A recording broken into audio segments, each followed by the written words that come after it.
조선야화를 찾아주셔서 감사합니다. 구독과 좋아요, 알림 설정 부탁드립니다. 봉쇄는 혼자 남아 장부를 정리하며 깊은 생각에 잠겼습니다.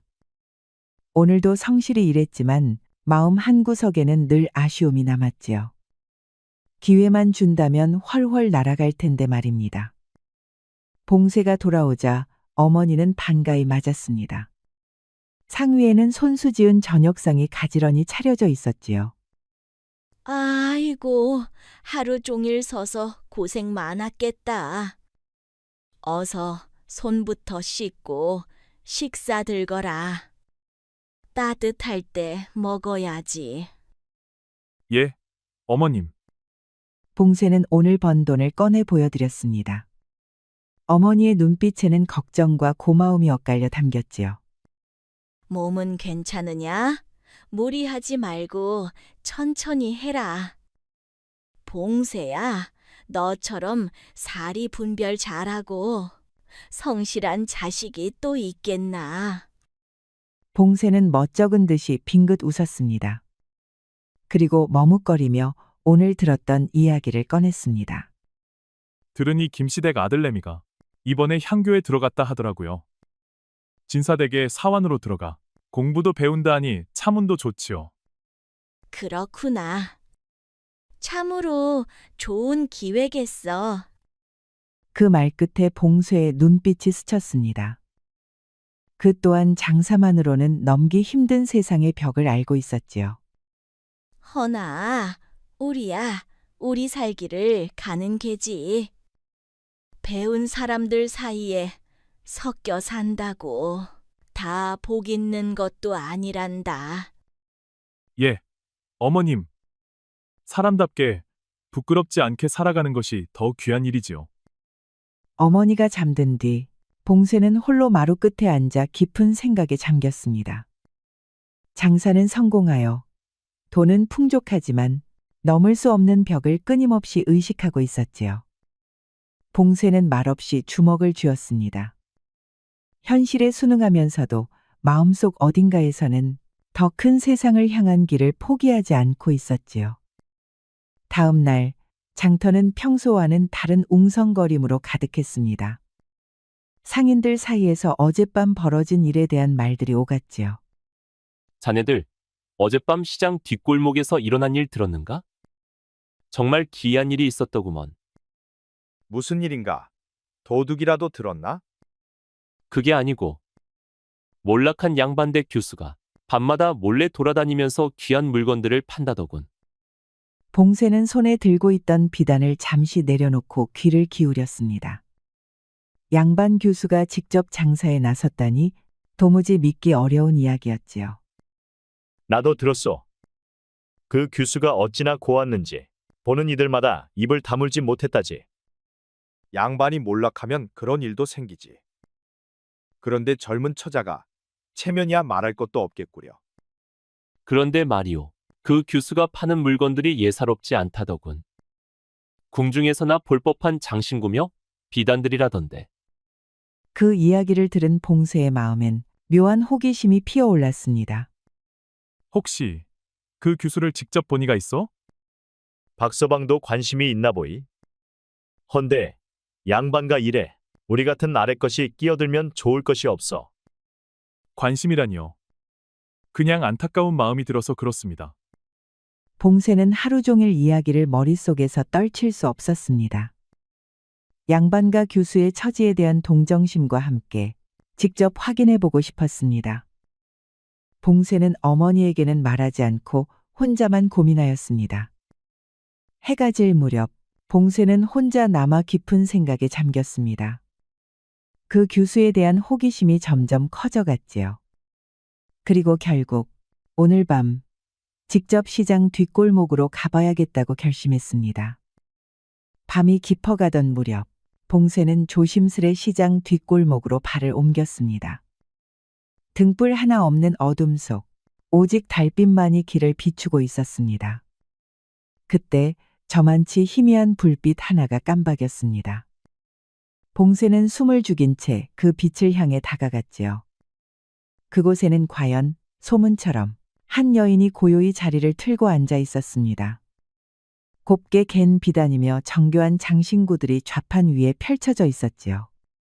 달빛 아래 선 여인은 말없이 물건을 정리하고 있었습니다. 한눈에 봐도 장사실에 익숙지 않은 손놀림이었으나 그 어설픔마저도 기품과 애처로움이 깃들어 있었습니다. 봉쇄는 멀찍이 서 그 모습을 지켜보다 문득 가슴이 쿵 내려앉는 것을 느꼈습니다. 소문보다도 곱고 단정한 자태에 자신도 모르게 넋을 놓고 말았지요. 그때 여인 혼잣말처럼 중얼였습니다. 이 비단은 궁중에서 하사받은 것이니 얼마쯤 받아야 할지. 여인은 비단을 조심스레 펼쳐 보이며 그 값어치를 가늠하려 애쓰고 있었습니다. 그러나 어색한 손길과 망설이는 눈빛은 새 속의 장사와는 거리가 멀어 보였지요. 봉쇄는 그 안쓰러운 모습에 더 가까이 다가서다 실수로 발밑에 돌멩이를 차고 말았습니다.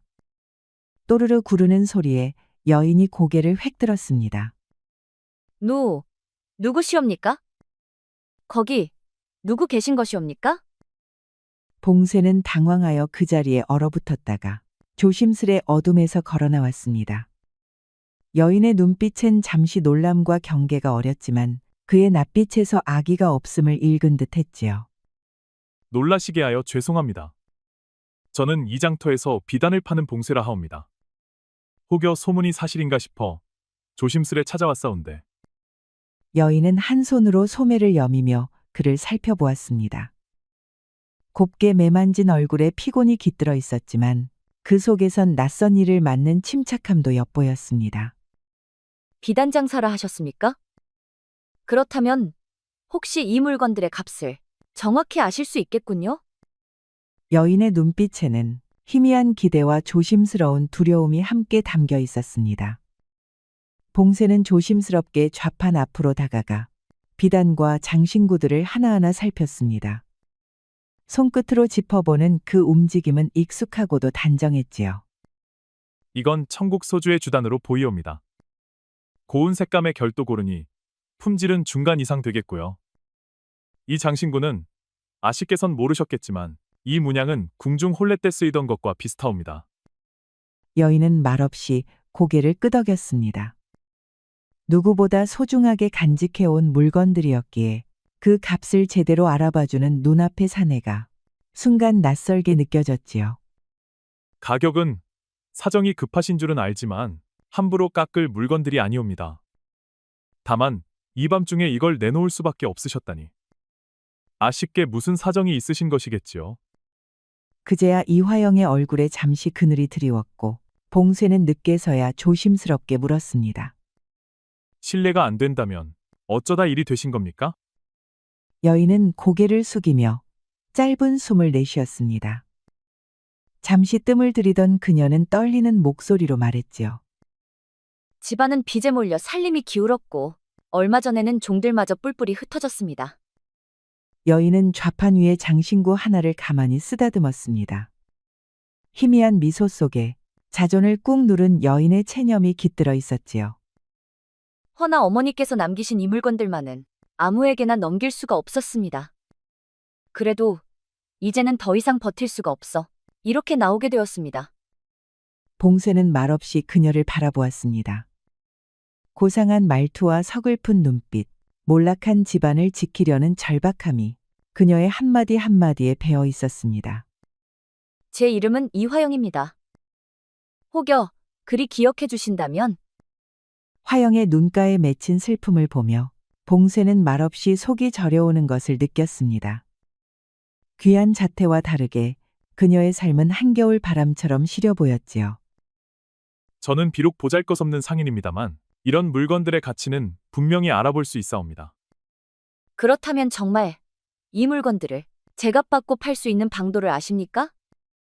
화영아 씨의 눈빛에는 마지막 남은 희망이 어리고 있었습니다.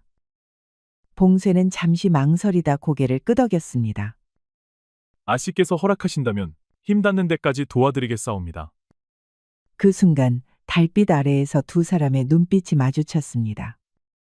바람은 살을 에었고 그 밤의 인연은 그렇게 조용히 시작되었지요. 며칠간 이어진 거래 속에서 봉쇄와 화영아 씨 사이엔 말없는 신뢰가 쌓여갔습니다. 봉쇄는 약속한 대로 화영아 씨의 물건을 정당한 값에 팔아주었고, 화영아 씨는 봉쇄의 성실함과 배려에 조금씩 마음의 문을 열기 시작했지요. 덕분에 우리 집안에도 숨 돌릴 틈이 생겼네요. 어찌 이 은혜를 갚아야 할지.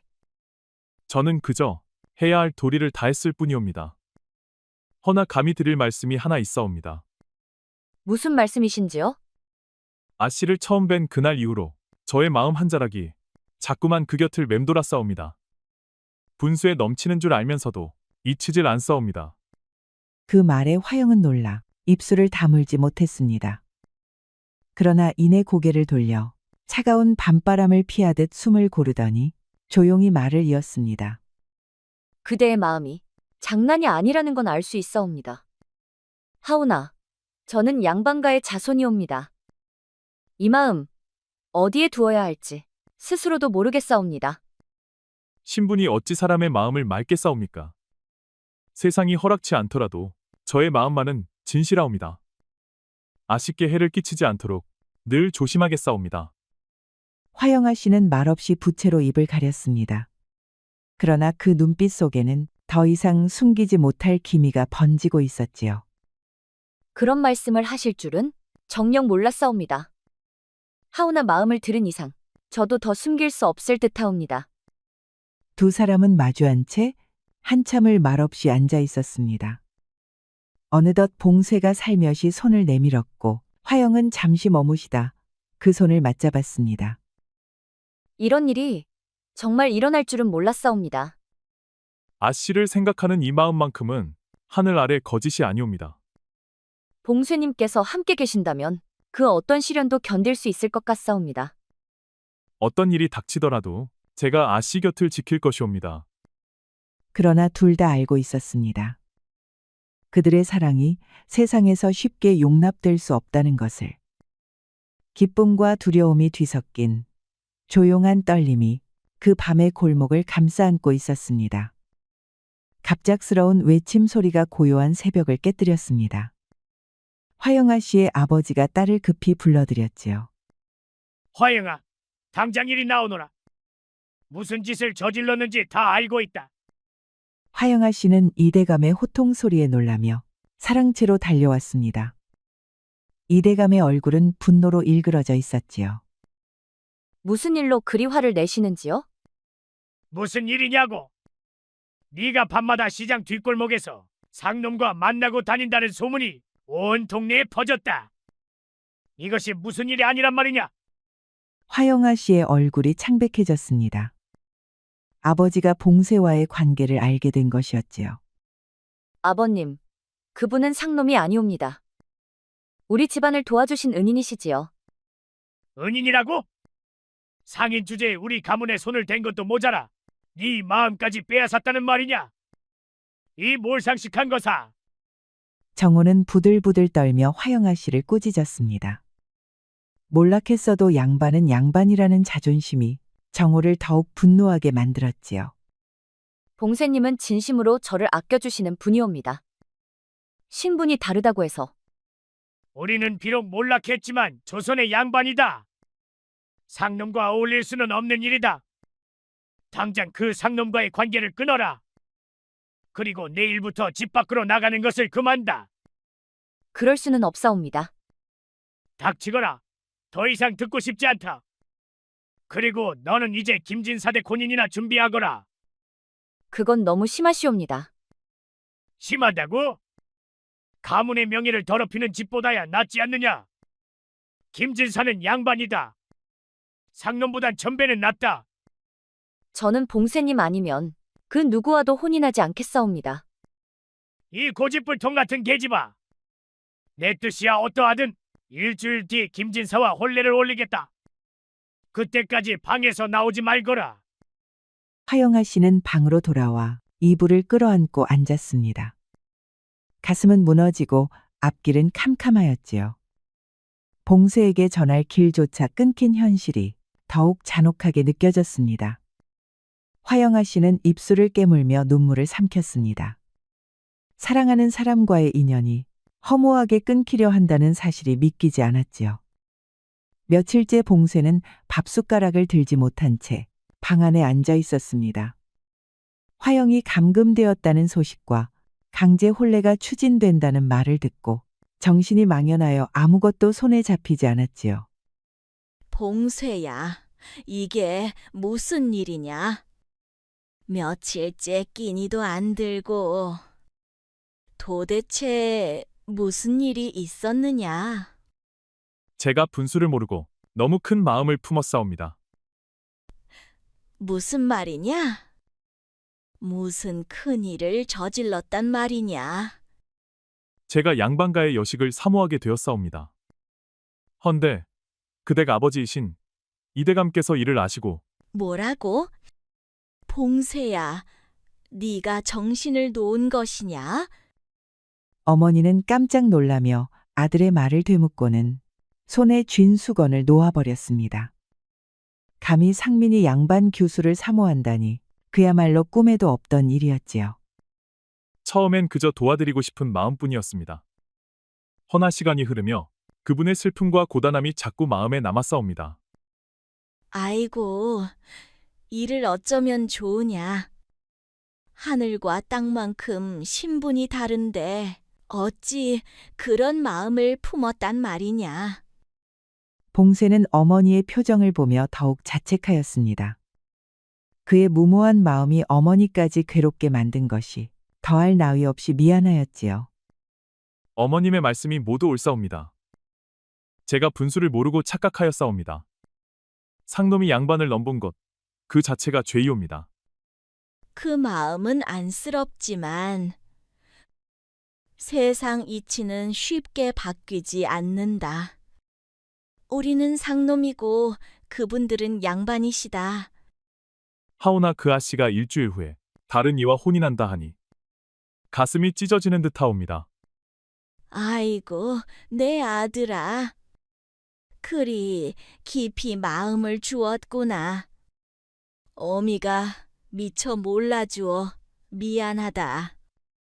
아무리 성실히 살아도, 아무리 많은 돈을 모아도 신분의 벽은 이렇게도 높고 단단한 것이옵니까? 세상이 그런 것이다. 사람은 분수에 맞게 살아야 한다. 그게 오래 살아남는 길이다. 봉쇄는 이불을 덮어쓴 채 말없이 누워 있었습니다. 화영의 얼굴이 눈을 감을수록 더 선명히 떠올랐고 그리움과 절망이 뒤엉켜 가슴을 조여왔지요. 다음 날 봉쇄는 마루 끝에 앉아 말없이 앉아 있었습니다. 풀이 꺾인 눈빛이 멍하니 앞을 바라보고 있을 때 대문 밖에서 조심스러운 두드림이 들려왔습니다. 어머니가 문을 열고 나가보니 낯선 부인 하나가 조심스레 고개를 숙이고 서 있었습니다. 이곳이 비단장수 박신혜가 맞습니까? 그러하오나뉘신지요? 저는 화영아 씨를 모시는 유목임 씨라 합니다. 전할 말이 있어 찾아왔습니다. 예상치 못한 방문에 어머니는 눈을 크게 떴습니다. 곧장 봉쇄를 불렀지요. 유모님께서 어찌 이곳까지 오셨사옵니까? 아씨는 잘 계십니까? 봉쇄님, 우리 아씨께서 방 안에 갇힌 채 며칠째 식사도 제대로 들지 못하고 계시옵니다. 기운마저 쇠하신 듯하여 도저히 보고만 있을 수 없었사옵니다.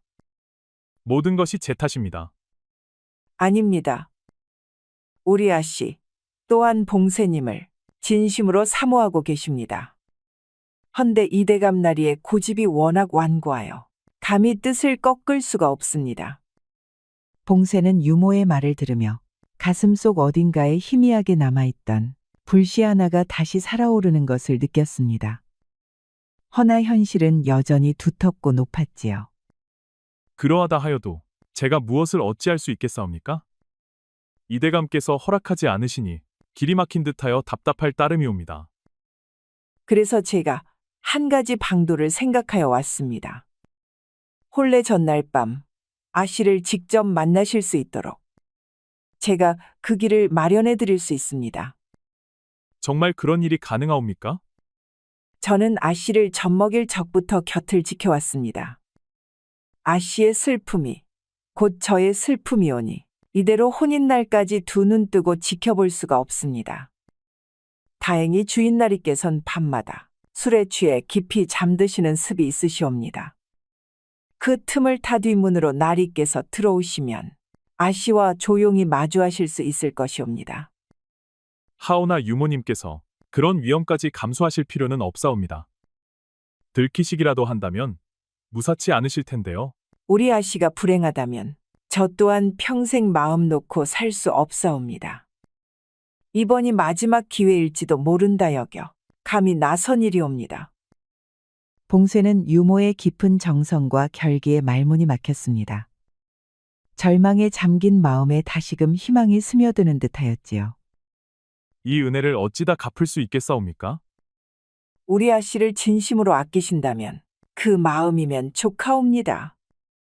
내일 밤 자정 무렵 뒷문으로 오시옵소서. 알겠사옵니다. 꼭 가겠사옵니다. 유모는 고개를 조용히 끄덕이고 자리에서 일어났습니다. 그 뒷모습을 바라보며 봉쇄는 허물어졌던 희망을 다시 곱게 일으켜 세웠습니다. 밤이 깊어 자정이 가까워질 무렵 봉쇄는 숨을 죽인 채 뒷문 앞으로 다가섰습니다. 유모가 미리 열어둔 문은 조용히 열려 있었고 고요한 정원에는 인기척 하나 없이 정막이 감돌고 있었습니다.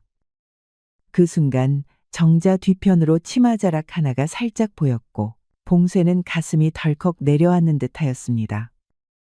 그녀였습니다. 유모의 도움으로 몰래 정원에 나온 화영아 씨가 달빛 아래 조용히 서 있었지요. 봉쇄님, 정녕 오셨사옵니까? 유모께서 전해주신 말씀을 듣고도 믿기 어려웠사옵니다. 저 때문에 그토록 고생을 하시다니 어찌해야 이 죄를 씻을 수 있겠사옵니까? 아니옵니다. 봉쇄님을 향한 제 마음이 참으로 깊었기에 이 모든 일이 벌어진 것이옵니다. 두 사람은 서로를 마주하며 눈시울을 붉혔습니다. 이번이 마지막 만남이 될지도 모른다는 생각에 그 어떤 말도 쉽게 꺼내지 못하였지요. 제가 무력하여 끝내 아씨를 지켜드리지 못하였사옵니다. 저는 그저 나리와 함께한 시간이 무엇보다 소중하고 감사합니다. 비록 짧은 인연이었으나 사랑이라는 것이 무엇인지 처음으로 알게 되었사옵니다. 봉쇄는 조심스레 화영아 씨의 손을 잡았습니다. 그 손은 차갑게 식어 있었고 작은 떨림이 손끝에 고스란히 전해졌지요. 저도 화영아 씨를 만난 것을 이 생에서 가장 큰 복이라 여기옵니다. 만일 신분이라는 벽이 없었더라면 신분보다 소중한 것이 진심이라 믿사옵니다. 저는 그 진심 하나만으로도 충분히 복된 사람이옵니다. 제가 만약 이 목숨을 걸고서라도 정식으로 혼인을 청한다면 혹시 그 가능성이 단 한 줄기라도 있겠사옵니까?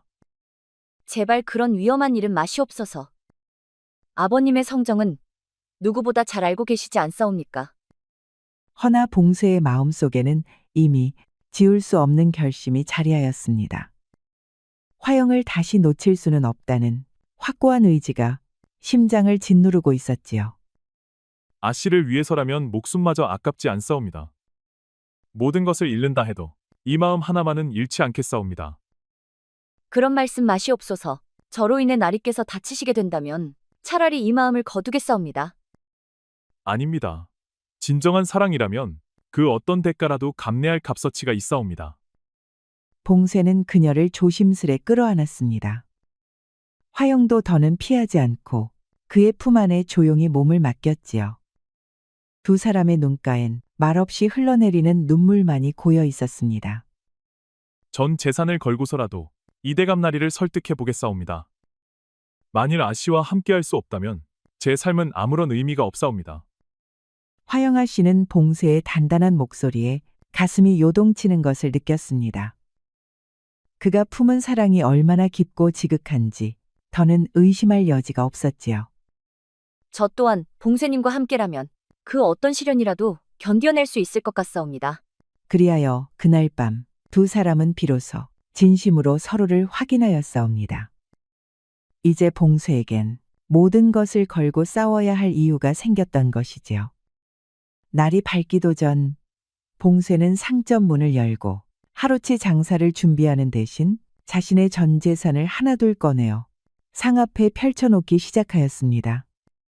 곱게 갠 비단과 귀한 장신구들, 그리고 조심스레 보관해온 은화와 동전까지 하나도 남김없이 바리바리 꺼내었지요.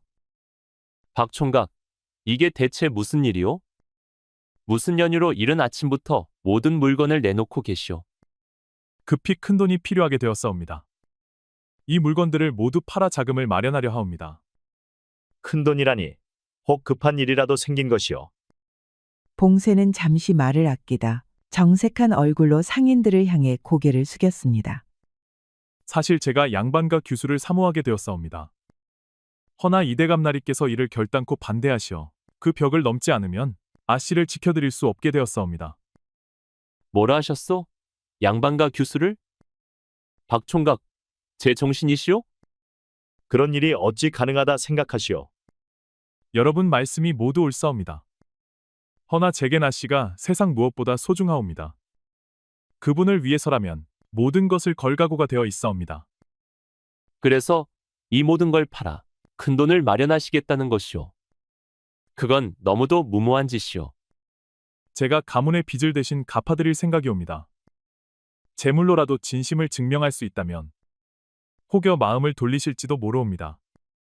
양반의 자존심이 그리 쉽게 꺾일 리 없지 않소. 허나 봉쇄의 눈빛은 흔들림 하나 없이 단단하였습니다. 그 마음이 진실됨을 눈치챈 상인들은 조용히 서로를 바라보았지요. 부디 이 비단들과 장신구들을 사주실 수 있겠사옵니까? 제게 단 한 푼이라도 아쉬운 형편이옵니다. 부탁드리옵니다. 잠시 침묵이 흘렀습니다. 무모하다 여긴 이들도 그 진심만큼은 외면할 수 없었지요. 알겠소. 이해하겠소. 허나 그 대가는 너무 크지 않겠소. 돈은 다시 모으면 됩니다. 허나 아씨를 잃게 되면 제겐 다시 얻을 수 있는 것이 없사옵니다. 그리 말씀하시니 차마 모른 채 할 수 없구려. 좋소. 우리가 이 비단들을 사드리겠소. 값은 후하게 쳐드릴 테니 너무 걱정 마시오. 봉쇄는 상인들의 말에 고개를 깊이 숙였습니다. 한 줄기 햇살이 비단 위로 스미듯 그의 마음에도 따스한 온기가 번져왔지요. 오후 무렵 봉쇄는 상인들에게 물건을 넘기고 엽전이 가득 담긴 괴짝을 조심스레 품에 안았습니다. 전 재산과 다름없었습니다. 그리고 그 무엇보다 무거운 결심이 담긴 짐이기도 하였지요. 그날 오후 봉쇄는 무거운 괴짝을 짊어지고 결연한 눈빛으로 이대 감댁으로 향하였습니다. 그 괴짝 속에는 지난 세월 동안 모은 전 재산이 들어 있었지요. 그에게 있어 이번 방문은 단순한 청혼이 아니었고 삶 전체를 건 마지막 승부였습니다. 괴짝을 부여잡은 채 집 대문 앞에 이르자 봉쇄는 깊은 숨을 들이쉬고 문지방을 넘었습니다. 급히 드릴 말씀이 있어 찾아뵈었사옵니다. 부디 잠시 시간 허락하여 주시옵소서. 하인의 전가를 들은 이대감, 눈살을 찌푸리며 소리를 높였습니다. 무슨 낯짝으로 이곳에 다시 나타났느냐? 내 놈이 우리 집안에 끼친 수모가 얼마나 큰 줄 아느냐? 부디 소인의 말씀을 끝까지 들어주시길 청하옵니다. 가문을 위하시는 이대감 나으리께도 도움이 될 수 있는 방안을 마련하였사옵니다. 상놈 주제에 감히 나를 도우려 한다고? 그 입에서 나올 말은 아닐진데. 봉쇄는 말없이 괴짝을 끌어다 마루 위에 올리고 뚜껑을 열었습니다. 그 안에는 돈이 한가득 담겨 있었습니다. 이대감 나리께서 화영아 씨와의 혼인을 허락해 주신다면 이 괴짝 속 전 재산을 가문 빚의 변제로 삼고자 하옵니다. 이것은 소인의 지난 삶 전부이옵니다. 이대감은 눈앞의 재물에 눈이 휘둥그레졌으나 이내 표정을 굳혔습니다. 돈으로 양반의 명예를 사려는 것이냐? 우린 비록 몰락했을지언정 조선의 양반이다. 자존심을 팔 수는 없지. 그저 돈으로 마음을 얻고자 하는 것이 아니옵니다. 화영아 씨를 진심으로 사모하고 있으며 그 가문을 위해서도 온 힘을 다하고자 함이옵니다. 상놈이 감히 양반을 사랑한다 말하느냐? 신부는 하늘이 정하셨을지라도 사랑의 마음만큼은 누구에게나 평등하다고 믿사옵니다. 제가 비록 상인이옵니다만 정직과 성실 하나로 장터에서 신뢰를 쌓아왔사옵니다. 화영아 씨 또한 평생 모시고 지켜드릴 수 있습니다. 정말 그대가 우리 화영을 그토록 아낀다는 말이냐? 화영아 씨 없는 인생은 무의미하옵니다. 목숨을 걸고라도 그분 곁을 지키고 싶사옵니다. 이대감은 그간 짓눌러온 가문의 빛과 미래를 떠올리며 현실과 감정 사이에서 깊은 갈등에 빠졌습니다. 세상 사람들의 손가락질은 어찌 감당할 것이냐? 양반이 상인에게 여식을 보냈다는 비웃음을 감당할 수 있겠느냐? 시대가 달라지고 있사옵니다. 신분보다 인품과 능력이 중시되는 날이 머지않았사옵니다. 이대감은 말없이 괴짝 안을 다시 한번 들여다보며 봉쇄의 눈을 똑바로 응시하였습니다. 정말 우리 가문을 다시 일으킬 자신이 있느냐? 저의 장사수완과 화영아 씨의 지혜를 합치면 반드시 가문을 다시 세울 수 있으리라 확신하옵니다. 한참을 망설이던 이대감은 마침내 고개를 끄덕였습니다. 좋다. 그대의 진심을 믿어보겠다. 허나 조건이 있느니라. 화영을 평생 아끼고 반드시 우리 가문의 이름을 다시 빛내야 한다. 정말 허락해 주시는 것이옵니까? 봉쇄는 북받치는 감정을 억누르며 고개를 깊이 숙였습니다. 그대의 진심이 전해졌다. 나도 더 고집 부릴 수 없겠구나. 몇 달 후 봉쇄의 상점은 장안에서도 손꼽히는 번화한 가게로 자리 잡게 되었사옵니다. 화영은 품격 있는 응대로 귀한 부인들의 신뢰를 얻었고 봉쇄는 장터 곳곳에서 실속을 챙기며 가세를 일으켰지요. 박서방, 요즘 가게가 아주 살아났구려. 비단도 다양하고 품질도 여느 상점보다 으뜸이요. 다 제 아내의 안목 덕분이옵니다. 무엇이 귀하고 어떤 것이 유행할지 제가 미쳐보지 못한 것까지 꿰뚫으시지요. 이 비단은 궁중에서 쓰던 직조법으로 짠 것이옵니다. 색과 결이 고르고 광택 또한 남다르옵니다. 봉쇄와 화영아 씨가 혼이 난 지 1년. 집에는 이제 단정한 평화가 자리하고 있었습니다. 봄햇살이 고운 마당에는 꽃이 피고 화영마님의 배에는 새 생명이 자라고 있었지요. 그래, 우리 화영이가 어엿한 안주인이 되어 아이까지 가졌다니. 봉서방, 자네 덕이 크네. 대감 어르신의 넓은 아량 덕분이옵니다. 아버님, 저희 두 사람 끝까지 지켜봐 주시옵소서. 어머니는 화영마님의 손을 따뜻이 잡고 유모는 조용히 눈시울을 붉혔습니다. 가족 모두가 둘의 앞날을 진심으로 축복하고 있었지요. 아이고, 복 터졌구나. 봉쇄야, 잘 살아라. 이제는 네가 이 집 기둥이니라. 제 진정한 행복을 누리시옵소서. 그 모든 눈물의 시간이 헛되지 않았사옵니다. 마을 사람들 또한 기쁜 얼굴로 찾아와 축하를 아끼지 않았습니다. 봉쇄는 웃으며 손님들을 맞이했고 화영마님은 곁에서 함께 인사를 나누었습니다. 그날 저녁 봉쇄와 화영마님은 정원을 함께 거닐며 나지기 이야기를 나누었습니다. 손을 맞잡은 두 사람의 눈빛엔 여전히 사랑이 가득했지요. 처음 만났던 그날, 이 모든 걸 상상이나 했을까요? 부인과 함께라면 무엇이든 해낼 수 있을 줄 알았소. 지금처럼 말이오. 그들은 그렇게 함께 걸었습니다. 고난도 눈물도 지나간 이야기일 뿐. 이제 남은 건 서로를 위한 삶, 조용한 행복뿐이었습니다. 봉쇄와 화영마님은 그렇게 긴 세월을 함께하며 평안하고 다복하게 잘 살았다고 합니다. 우리 이야기가 여러분들에게 조금이나마 재미를 선사할 수 있기를 바랍니다. 다른 재미있는 영상도 많으니 즐겁게 봐주세요. 그럼 여러분 모두 행복하고 즐거운 시간 되세요. 우리 이야기가 여러분들에게 조금이나마 재미를 선사할 수 있기를 바랍니다. 다른 재미있는 영상도 많으니 즐겁게 봐주세요. 그럼 여러분 모두 행복하고 즐거운 시간 되세요.